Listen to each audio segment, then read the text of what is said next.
So today, let me talk about Kenyan tribes that are artificially created.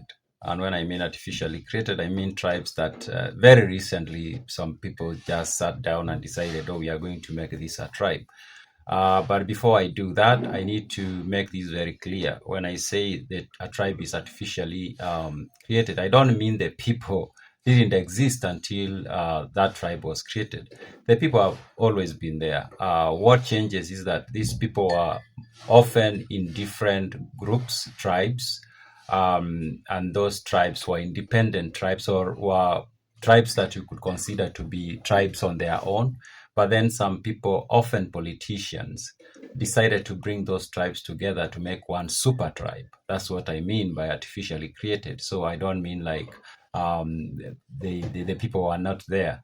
Also, I need to make this very clear that in most of these cases, the tribes to a large extent seemed that they were already related or they did come from a single origin in the past.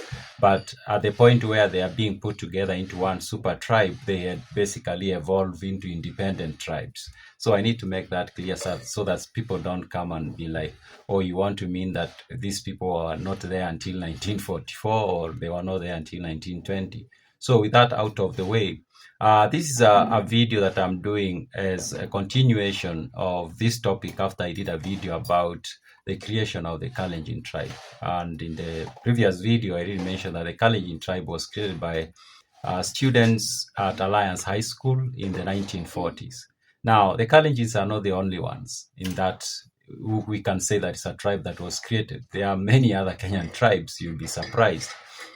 So in this video, I'm going to go through a list. And of course, my list, I have the Kalenjin at the top, and it's not for anything, but because I've already had a video that talks about the Kalenjin. Yeah, so the Kalenjin is one of the Kenyan tribes that was artificially created. And this happened in the 1940s, as I explained in the previous video. And it brings together several sub-tribes, Keio, Kipsigis, Nandi, Tugen. Those tribes are put together and they form the Kalenjin tribe. So that tribe was basically created in the 1940s, we could say from 1944. So the second tribe on my list is the Mijikenda. Now the Mijikenda is a tribe, it's a super tribe that is along the coastal part of Kenya. The Mijikenda is a union that was created by young people from about 9 smaller tribes at the coast, and these young people are mostly young people educated who worked in Mombasa and in Nairobi, and seems like they formed a union and they decided to register it. And in fact, some documents tell us that they wrote a letter to the PC of the coast region then and explained their intention to form a union that they were going to call Mijikenda. Now, the Mijikenda union was more than just coming together of tribes.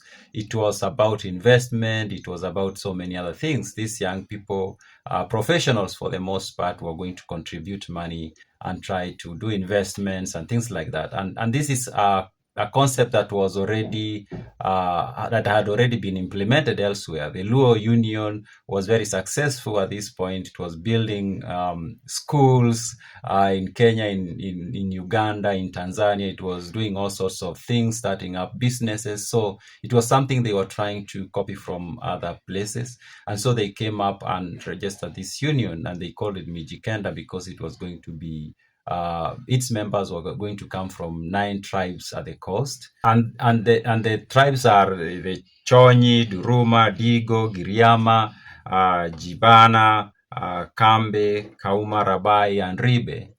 So these tribes at the coast, these young people came from those tribes and they decided to form this union. So they wrote a letter to the peace. This was in November 1944. And they formed this union and they started contributing money.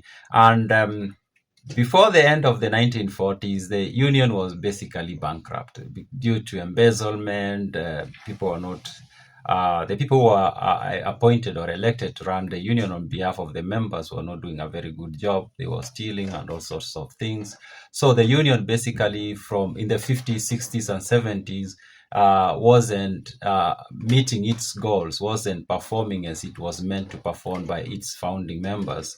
And in the end, it was legally dissolved in 1980 when Moi decided that he was going to have all unions that are ethnic based be dissolved. And it is said that he decided to do that primarily because of the next union that I'm going to talk about. So my number 3 artificially created tribe, super tribe, I should call it, is the Gema. Now, the Gema was registered in 1971, and some sources say it was created as a response to the pressure that was coming from Jaramogi Oginga Odinga on the Kenyatta's rule. And the people from Mount Kenya region decided to form this union, and it was going to kind of like protect the government, something of sort, politically speaking. And it was supposed to have Gikuyu, Embu, Meru, and Akamba was supposed to be part of it, but the Akamba people removed themselves from that, and then it just became association. So it became the Gikuyu Embu Meru Association, and it was registered in 1971, as I've mentioned.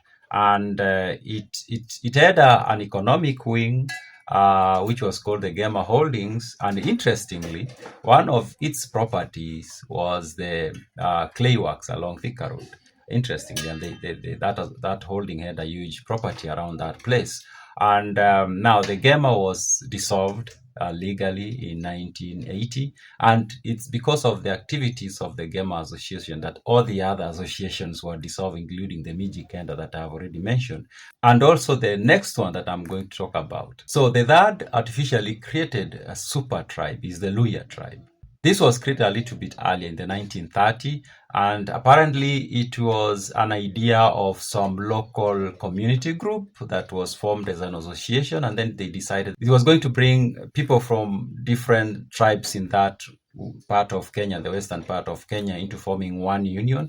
And most of these early members, the founders of this union, were mostly professionals from that region, young men, mostly young men who had gone to school, migrated to Nairobi and Mombasa, and were working. These are the people who formed this group, and then they decided we are going to bring all these tribes in the western part of Kenya into one umbrella, and then they called it the Luhya. And apparently the word Luhya means people, or the word Abaluhya means people of the same fireplace. That's what it means. And so that happened beginning 1930s, and FC Leopards is a significant component or a core component or one of the entities that came out of that formation or that organization. So the tribes under the Luhya umbrella are many. They are like 20 or 21, and they include Bukusu, Idaho, Isuha, Kabras, Hayo, Kisa, Marachi, Maragoli, Marama, Nyala, Nyole, Samia, Tiriki, Soso, Wanga, Batura, Abasiaya. Yeah, maybe there are others that sometimes are argued could be part of it, and sometimes argue that they couldn't be part of it. So these 20-something tribes were brought under that umbrella of Abaluhya. Now, the Abaluhya project, we can say it's more or less successful than we can say Gema, for example. And there's another one I'm going to talk about that was a completely flop. But Luhya, politically, it has not achieved what it was supposed to achieve, because the community of the tribes, basically, even up to now, still kind of like think independent of one another. Yeah, so but anyways, it was that super tribe was created, and today every average Kenyan thinks that the Luhya have always been one tribe from long time ago.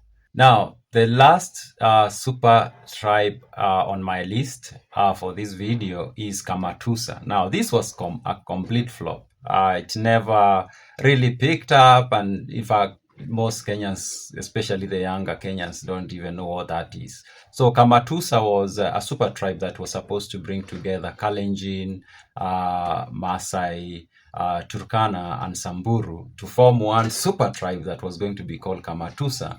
And this was a project of Kadu from the 1960s. Kadu was The other party besides KANU, at Independence Kenya, had two primary parties, that is KADU and KANU.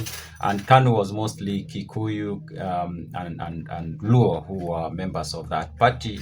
But then these other tribes, the smaller tribe, the so-called smaller tribes, felt like they were not going to get a fair treatment within KANU, and they formed their own party, KADU.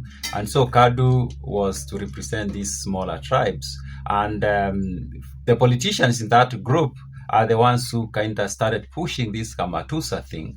It was never officially registered or any steps taken to aggressively sell it, but it kept on being mentioned up until the 1990s, early 1990s, especially as Kenya was going into its first multi-party elections. It was being used to try to rally the people from the Rift Valley, from down up to the north, into one block, and then have that one block, of course, vote in a certain direction. So Katusa is another one, but that basically flopped, never really picked up. So, but why has there been a need to create super tribes? There are two primary reasons. The first one, I think, and the very innocent one that has no nefarious logic behind, is that there is always this sense of belonging or forming a group, so that we are a big group and then we can negotiate better.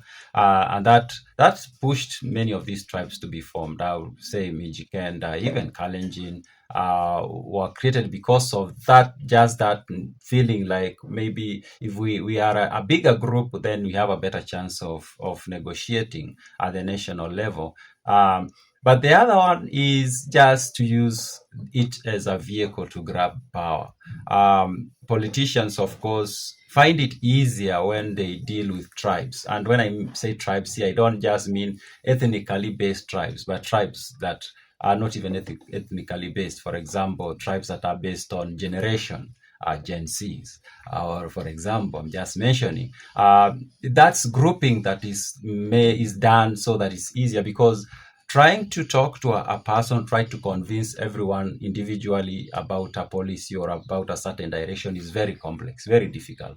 But when you make them feel they belong to a certain group, then they have the pressure of the group. They need to behave in the way they think the group they belong to needs to behave. And that becomes very easy in persuading people to follow some political path, or even economic when it comes to marketing, really. So yeah, politicians find it very beneficial to have people in groups. So that's why it's been something they really want to do, to take these small tribes and have them as bigger tribe, because when they're a tribe, it's easier to market yourself to a tribe than marketing yourself to individuals. And maybe that we are past that ethnically based tribes, but we are moving into new types of tribes. And I've mentioned like generational tribes. So you are a Gen Z or you are a millennial. So when you are told you are Gen Z, then you are forced to act the way you think a Gen Z should behave, or you are forced to act the way you think a millennial should act, or a way a baby boomer should act.